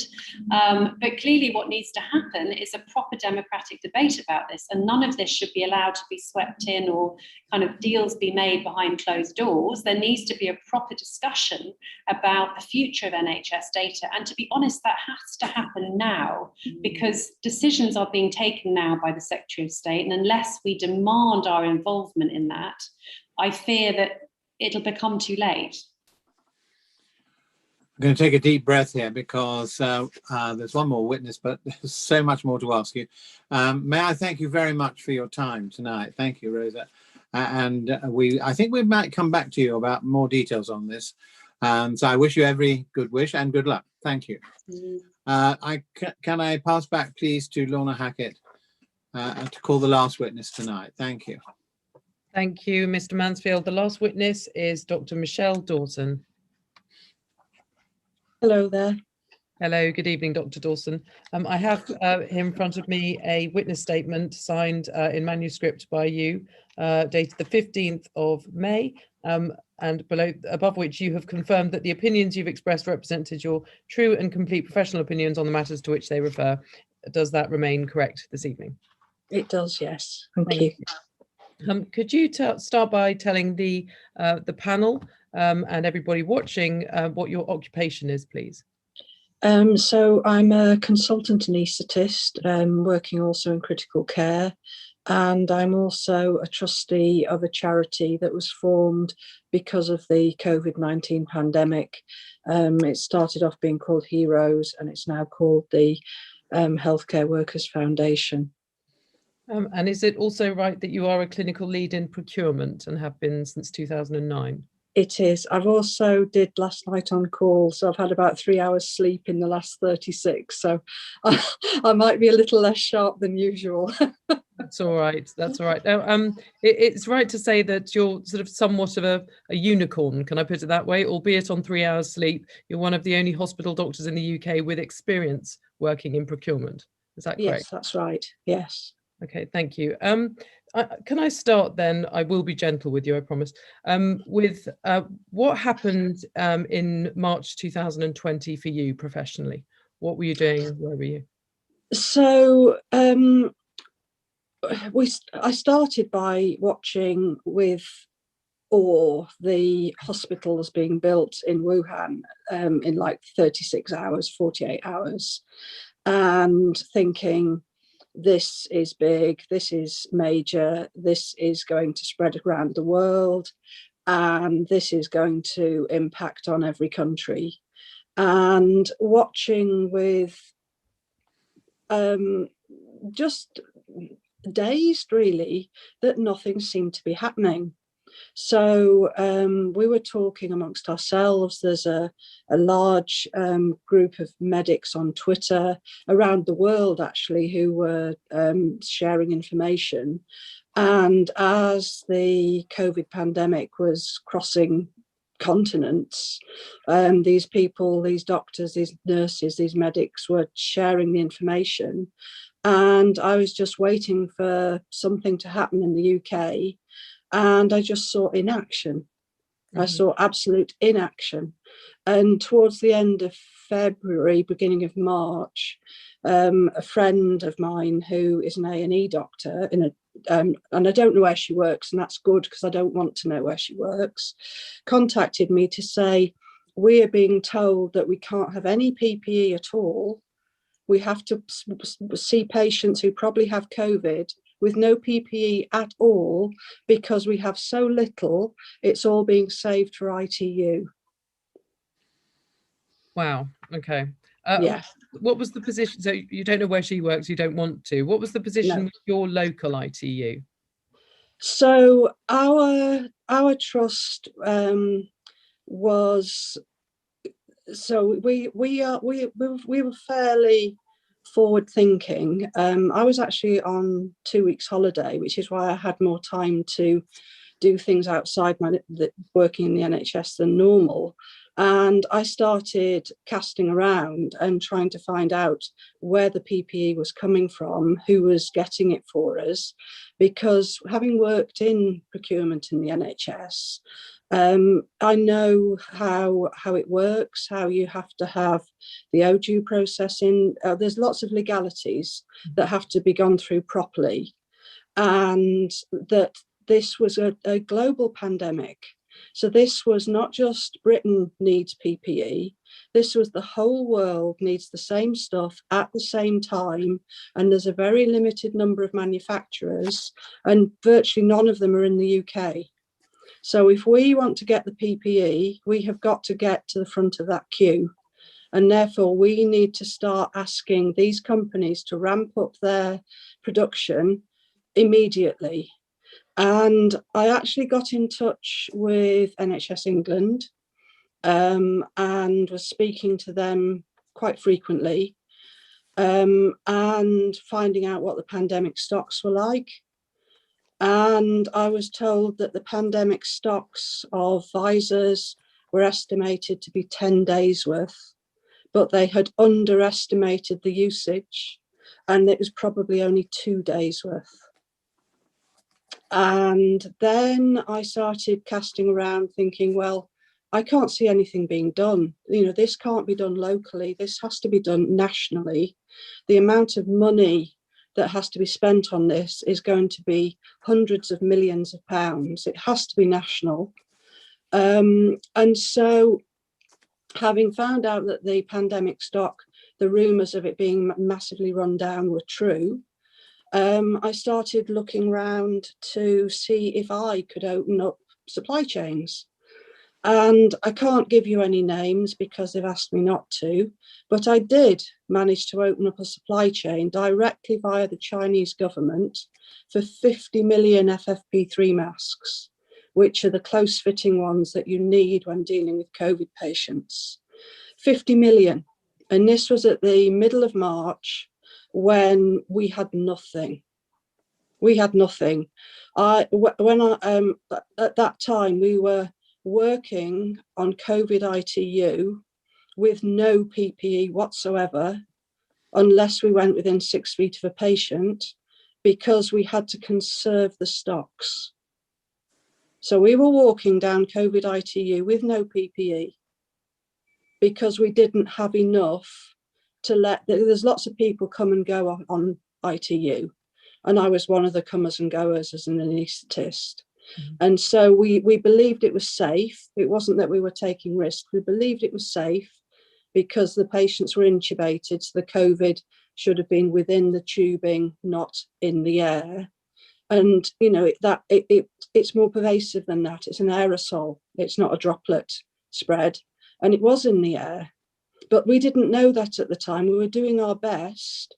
But the stocks of PPE were so low, we were going on ITU with nothing. But nothing. But you've just told me that you facilitated some supply chains directly from China of 50 million FFP3 masks, which of course are the standard that are required for COVID patients. Hopefully you're going to tell me that the government took you up on the offer and you got all of the FFP3 masks and distributed them around the country. Is that what happened? It certainly isn't. No, okay. We found out who to contact by Cabinet Office.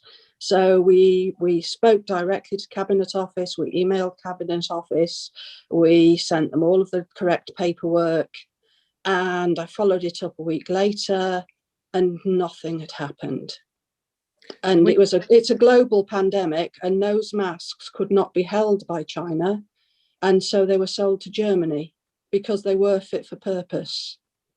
So then we got 30 million masks a month from the same supplier that was still willing to prioritise the UK, and sent all of the paperwork, because by this stage we knew exactly what the paperwork should be, and sent that to Cabinet Office as well. And that wasn't followed up on either. And when you say, you've said earlier in your evidence that there's lots of sort of legality that has to be gone through, you sent the correct paperwork, and you know that from your experience in... So this is CE marking. We didn't go through any tendering process because that takes months and months and months. But this was showing that they had fulfilled all the quality criteria, and that they were the same as the ones that we were already buying via supply chain, because we'd sent the product codes to them. to make sure that what we were sourcing was exactly what we needed. Mm-hmm. And I wasn't a VIP. I clearly didn't have access to the VIP lane, and it wasn't followed up. So you said at the outset that you are a trustee and co-founder of the charity Heroes, which is now called Healthcare Workers Foundation. Why did you set that up, and what does it do?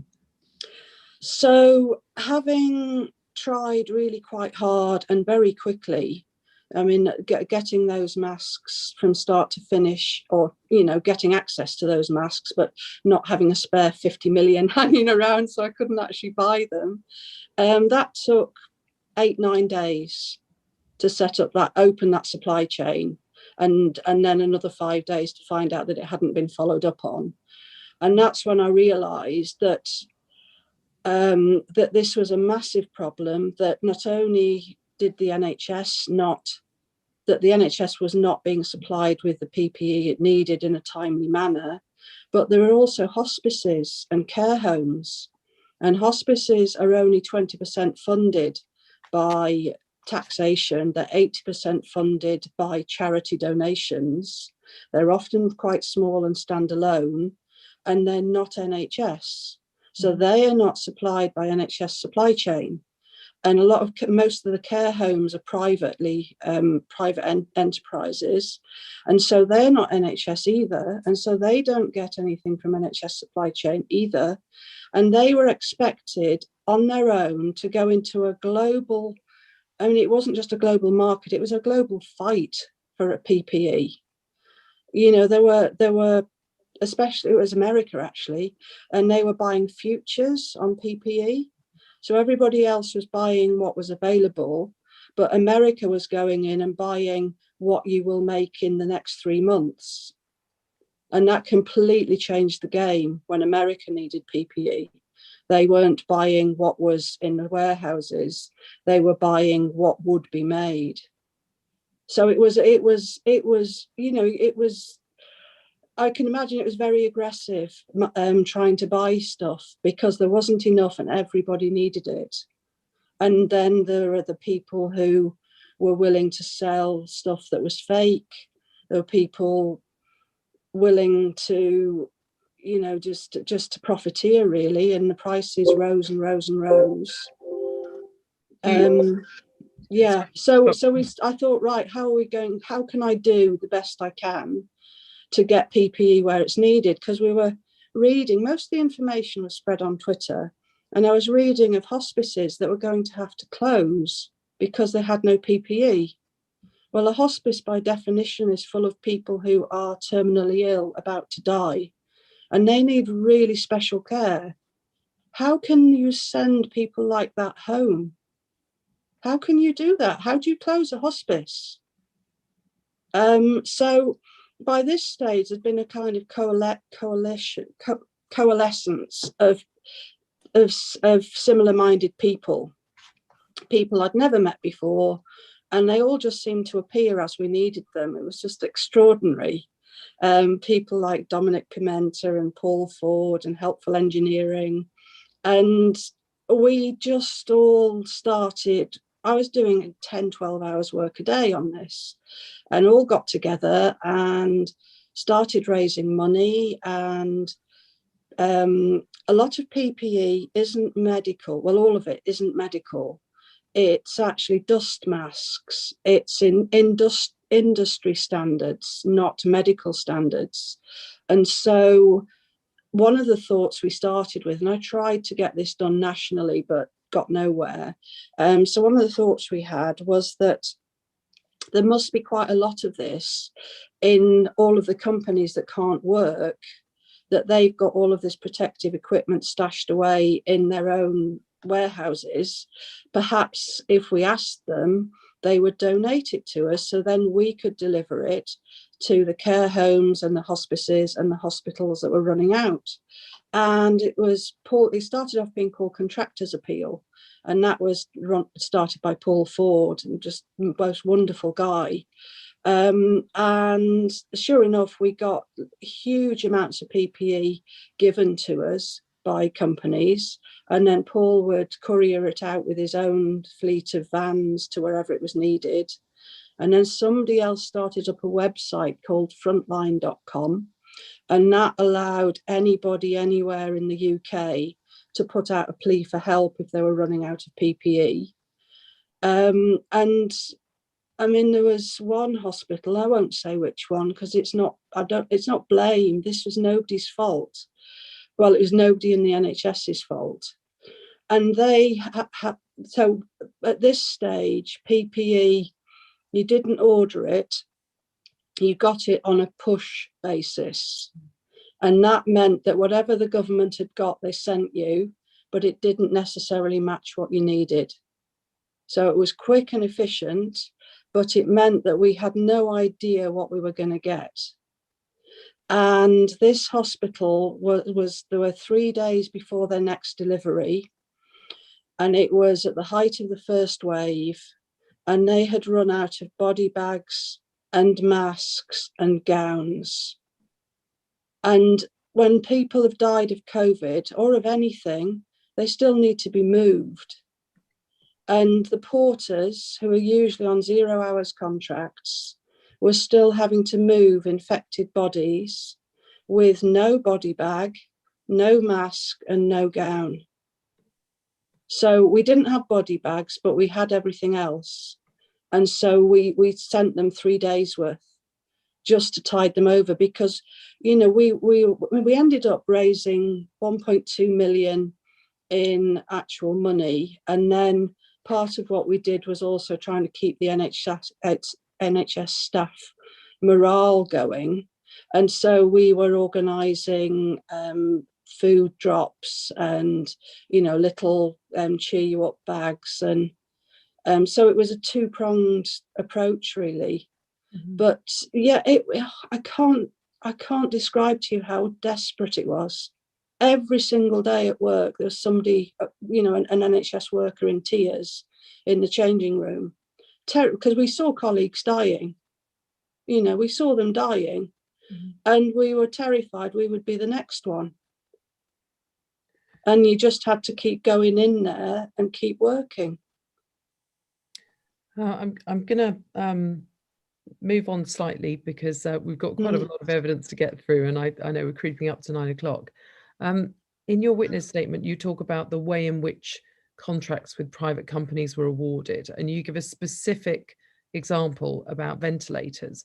I wonder if you could just take a moment to tell the panel about the government's call for manufacture of ventilators and what went wrong with the attempts to source them. For example, why was Dyson approached? Why not liaise with the known and established providers, of whom there were many? So to frame it correctly, ventilators is not one single thing. It's like talking about transport. So it's to move from one place to another. You could walk, or you could go in a fighter jet. And ventilators are that range. They go from very, very simple to exceedingly complex. And the ones that we needed were the exceedingly complex ITU ones. And just a bag that somebody can squeeze, that squeezes air into somebody's lungs and allows it back out again, was absolutely not what we needed. We needed a proper complex ITU ventilator that has different programs. It's a massively complex piece of kit, and it's taken years to develop them. And it takes years. You know, you've got to write the software, you've got to do, so the bit that goes from the box that is the ventilator and the tubing to the patient, the tubing gets thrown away on a regular basis, and they're called the consumables. And then you have filters, and then you have to have compatibility, and you have to have compatibility with the gas flow, and all of that, making sure, and each country has things slightly differently. So to have all of the software written, the hardware correct, the compatibilities made, the consumables manufactured, it was going to take years, but we already had them. They'd already been designed. They'd already been through all of the quality assurance. there were multiple companies in the UK who already made fit for purpose ITU ventilators, and they approached the government saying, we can make these, we just need funding and then we can make these for you. And they were ignored. And then the EU contacted the government and said, we're going to do an EU-sized contract for the ITU ventilators. Would you like to join us? And this is all in the press. And the government actually said no. And when it broke in the press, they'd said no. They said, oh, no, we didn't say no. We just didn't get the email, which was proven to be that was not true. And that's in the public domain. That's in the press. So how Dyson got the contract to make ventilators from scratch, which really is like asking somebody who makes vacuum cleaners to make a fighter jet, a helicopter, in a month, because the time frame was that tight. Nobody can do that, but they didn't need to. They didn't need to reinvent ventilators. They just needed to buy the ones that had already been designed and used and quality assessed. And some of these pieces of equipment are really technical and really complex, aren't they? So, yes. As I understand it, you might have a non-NHS employee standing there telling you how to use it. I mean, were people trained to use these new ventilators, for example? Well, we didn't get any new ventilators. Dyson supplied the NHS with 0 ventilators. But one of the things that causes errors is to have lots and lots of different versions of the same piece of equipment. So, it's like trying to drive a car or a motorbike or fly a plane.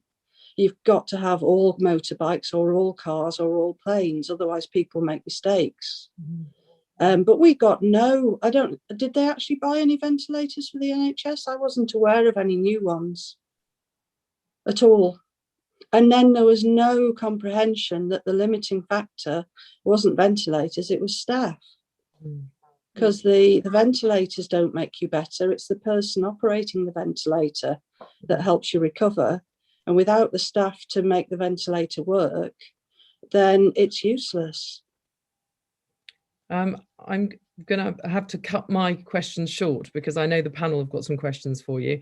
I just want to talk again a little bit about the cost of PPE and the amount spent. So in November 2020, the National Audit Office reported 10 billion of the total sum spent on PPE had been totally wasted. What's your estimate of the total waste on PPE expenditure today? Oh, I don't know. I don't know how much has been wasted, but I do know. I think if I stay with what I do know, so the item of PPE that was in short supply kept changing because it was an incredibly fast-moving, dynamic, and global problem. It wasn't just UK; it was the whole world. So the first shortage was visors. One of the second shortages was masks, and then a prolonged and difficult shortage was gowns. And that wasn't just that we couldn't find gowns, but the raw material used to make them had run out. So there was a global shortage of, I think it's polypropylene that they're made of, and the raw material had run out. And I was talking to, I got to know a long established importer of PPE who was doing an extraordinarily good job for the UK. And they had realised that there was rumours that COVID was going to re-emerge in China, and China was going to close its borders and stop the planes full of PPE flying out of China. And so they'd gone literally around the world to find a source of gowns on a different continent, and they'd achieved that. And it was a big manufacturer in a different continent that had a big stock of gowns, which was extraordinary because the whole world had run out. And they had got this contract ready for the government and were waiting for the government to say, yes, we will free up the funds for this to go through. And then they were on the phone to me saying that there's an American buyer literally walking up and down outside this company, and they have got the cash virtually in their pocket. They are ready to buy the company, and the owner of the company has given me till 7 o'clock to get the money for the UK to get the gowns. And at that stage it was 6:30, and that we were talking till 1 minute to 7. And then they said, oh my goodness, I've just been texted and the government has released the funds. I can get back to the company and say that the gowns can go to the UK.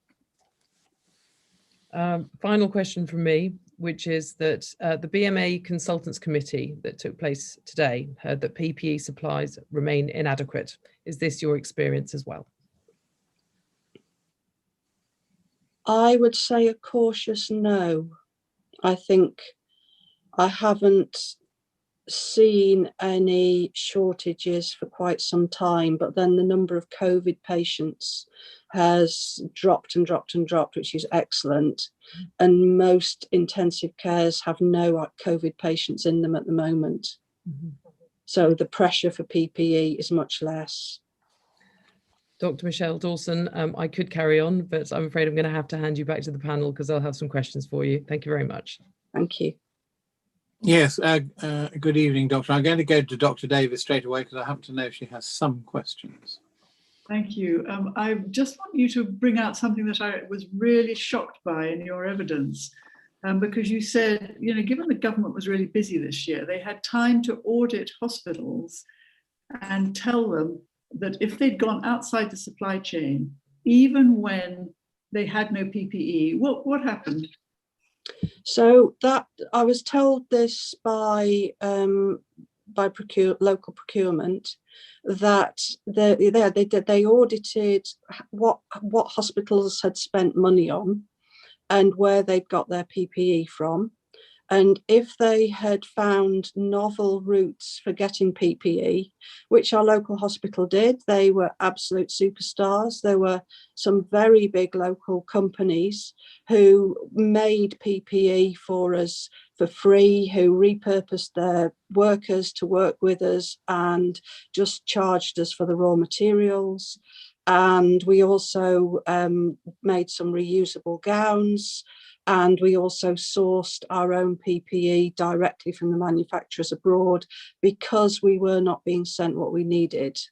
And every single purchase that was outside of the official channel, which is supply chain, the government has told all the hospitals who've done that, you shouldn't have done that, and we're not going to pay for those purchases. You're going to have to find that money from somewhere else. And how does that amount to a lot of money for hospitals, do you think? Yes, tens of millions per hospital, I think. It's extraordinarily vicious by the government. I wanted you to say that because I think people find it hard to believe that, actually. Thank you.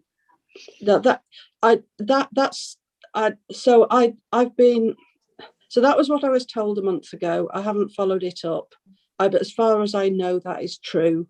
And that is certainly what I was told a month ago is what they've done. Thank you.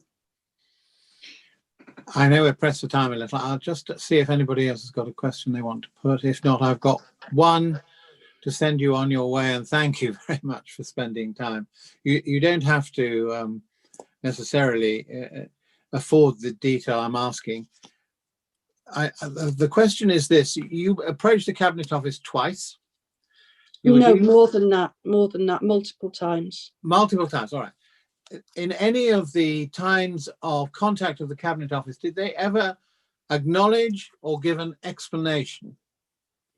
So all my contact with the civil servants were that they were working very, very, very hard. They were trying extremely hard to get the funding released. They were inundated with offers of people trying to help them. And so I have nothing but praise for the people that I contacted. They were trying, but it wasn't them that was choosing who got the contracts and who didn't. Right. That's all I want to know. Yes, may I just thank you very much for coming tonight, giving up your time, and I wish you luck in your own initiative. Thank you. Thank you very much. Now it's a moment to hand back to Tony and the campaign behind all this. Well, thank you very much to Michelle, who's just finished giving testimony, and to David McCoy, David Wrigley and Rosa Curling. We've had some amazing testimony, very, very powerful. Thank you very much to Michael Mansfield and to Lorna and all the panel. And a special thank you to Michael Rosen for appearing with us tonight. I've put in some appeals in the chat room asking people watching to support our work, and anyone that follows up, please could you go to the crowdfunder, and it's on the People's COVID Inquiry website, www.peoplescovidinquiry.com, and try and help us out with even a small donation. But there's a huge amount of information also on the inquiry website. There's lots of video support from other people that haven't been able to give testimony, but they've given us their video evidence. There's a library of resources and references, and there's also a place where you could join in a survey for us. So we've got well over 1,000 people who've contributed to questions that we're asking them to contribute to our inquiry. Now, the next two sessions are on June the 2nd and on the 16th of June. The next one is impact on the population, the second of this kind of session, and it's focusing on families, the impact on families, the impact on NHS staff, and the impact in particular on mental health. So that's going to be a very important session, and I hope you will register for that. Meanwhile, thank you very much, and I hope you've enjoyed tonight, and keep with us for the rest of the inquiry. Good night.